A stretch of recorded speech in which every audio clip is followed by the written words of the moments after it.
Hello, my name is Steve Herman. I'm the author of Mediumship Mastery, the Ultimate Guide. This is my book on mediumship training and development, which is available on Amazon. And I'm going to talk in this video about an aspect of spirit communication that a lot of people, including many mediums, really don't understand about the spirit world, about the spirit personalities and how aware, how concerned, and often how involved those spirit personalities are within our own physical plane lives. People have, in a general sense, the understanding that those in the spirit world can impart guidance to us, don't they? They can help us out of tight situations, and this is really true. But the spirit world, it's all around us. People often, even some mediums, tend to separate the physical existence, this material world, from the subtle, unseen, spiritual dimension that's around us. And yet the spirit dimension is very close. Our thoughts, our energies, those in the world of the spirit are very much aware of what's going on in your life. And they, to the best of their ability, they're going to respond and provide assistance in times of crisis, in times of need. Now, they don't interfere with our free will, and they don't want to manipulate us. They'll try to influence us, right? They'll try to twist our arm in a nice way to help us along the path in a way that might be more progressive, that might enhance and help us to learn the lessons that we need to learn here in this physical life. But if necessary, they can become very directly involved in situations that we might be dealing with. Now, just recently, this past week, I was working with this young woman. She's 23 and very, very depressed, survivor of trauma, abuse, all these horrible things that took place within her childhood, within her upbringing, and really very, very, very despondent. And this great feeling of emptiness within her own heart. Now, this despondency, this depression, and just feeling absolutely emotionless, this complete void within her mind and heart, resulted in her, just this past week, in wanting to take her own physical life. How many of you have ever wanted to kill yourself? How many of you have wanted to take your life? Maybe you've fantasized about different methods, you've thought about doing this. Maybe even some of you have even attempted it. And so she was dealing with all of this one evening. And two of her very close friends, she was talking with them online and talking about her feelings, just her whole mental state. And they were trying to encourage her. They were trying to counsel and help her. And neither of them are trained in any type of healing or counseling. Neither of them have a background really in knowing how to handle this type of situation. But they were doing their best sincerely because they cared about her. But eventually she just said, I've had it. So she wrote a suicide letter and she emailed it to them. And she went out, got into her vehicle, and she drove to the freeway here in California. And she was literally planning on just going right into oncoming traffic and ending her life that way. She had fantasized. She had thought about this a lot, and she was going to do it this night. Now, her friends, they connected with each other, and they're very, very, very distraught, very upset about this. Now, fortunately, one of her friends had, GPS tracking. That there's some type of app you have it in your phone, and you can tell where someone else is located. Track them by their cell phone. So she was able to do this, and she was able to give the exact location to the other friend, who immediately drove right out to that location and confronted this young woman, and tried to talk this young woman into not going into the traffic. And this young woman was just not listening at all, just going right out into the road. That's going to be it. Now, fortunately, the other friend managed to dialed 911, got the police, and the cops went right out there. And they managed to bring this young woman in to the local psychiatric ward where she spent the rest of the evening. This must have been around midnight when all of this was taking place. Now, as she got brought back down, stabilized, I worked with this young woman later that day.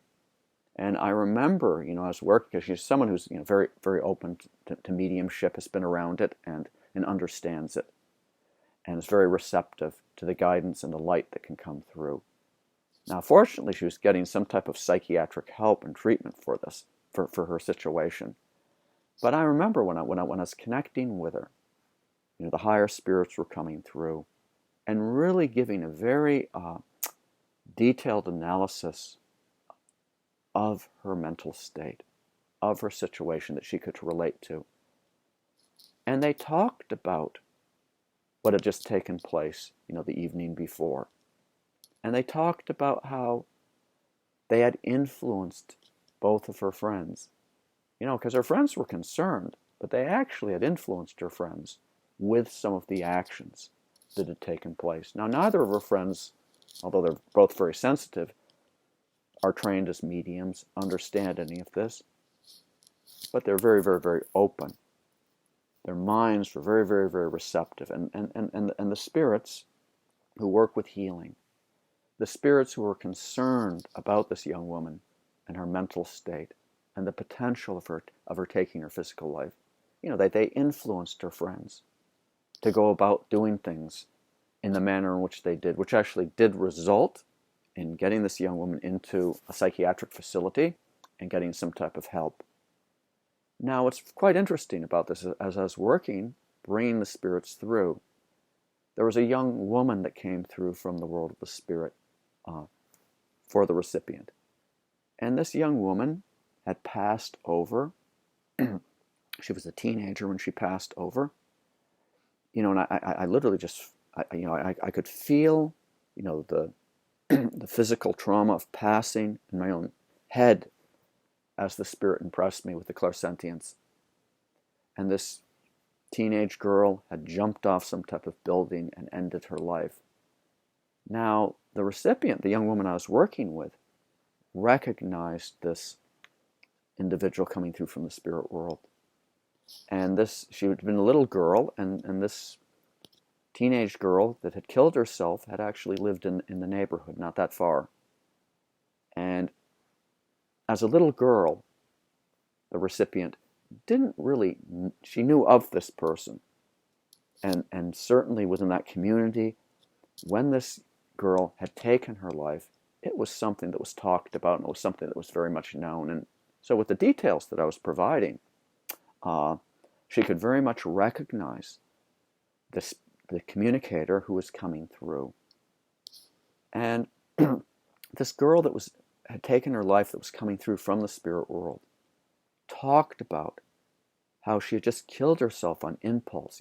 It's just almost like not thinking of the consequences, not thinking of how her drastic action would affect others. Can you imagine? And just doing it, right? Jumping off this building, ending her physical life. And just how in an instant, after this happened, she realized what she had done. And it's one of these types of things is, once you take your physical life, once you destroy your physical body, you can't get back into it, can you? You're not able to get back into it.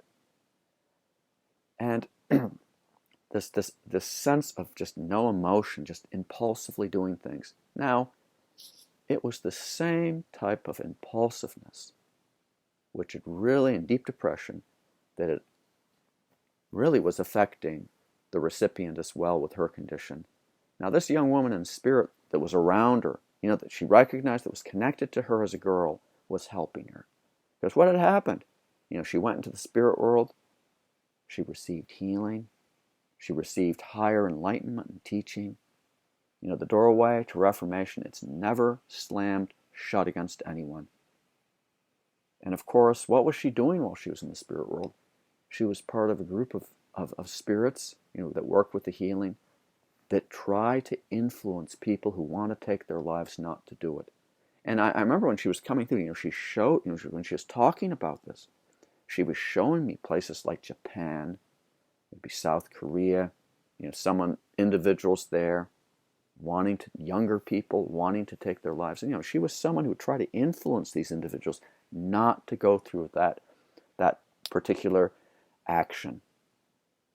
And even though she doesn't know these people, these spirits involved in this, that's what they voluntarily do. That's part of their service. They intervene in these types of situations. Now, are they always successful? No, they're definitely not always successful, because they try to influence people's minds. They try to influence others connected to that person, or somehow in that area materially, to get involved, to intervene. So the spirits are around us, and they're aware of what's going on. And they can't always change someone from doing something like that. We have free will. And if it's very impulsive, someone can just do it. Just like this, I'm going to get the gun put up to my head and blow my brains out. People do things like this. And they don't stop to think how that affects other people, or what are the consequences. You go to the spirit world. Maybe they don't even believe that there's life after death. They just think it's going to be non-existent. There's just going to be peace. I won't have to deal with the pain and the hell that I might presently be experiencing in my own life. But those higher spirits, they love us and they care about us. Now, this girl that was a teenager when she passed, obviously she'd grown in awareness, but she was communicated. She said that she was going to be around this young woman who I was working with to help her with things, so she wouldn't go about doing things this way. And we often, maybe we do something that's not the best when we're here.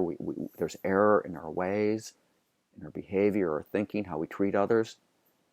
So as part of our reformation or redemption, what do? We have to do some type of service to help others, to make up for that, to compensate for that. And this is what's very much was taking place.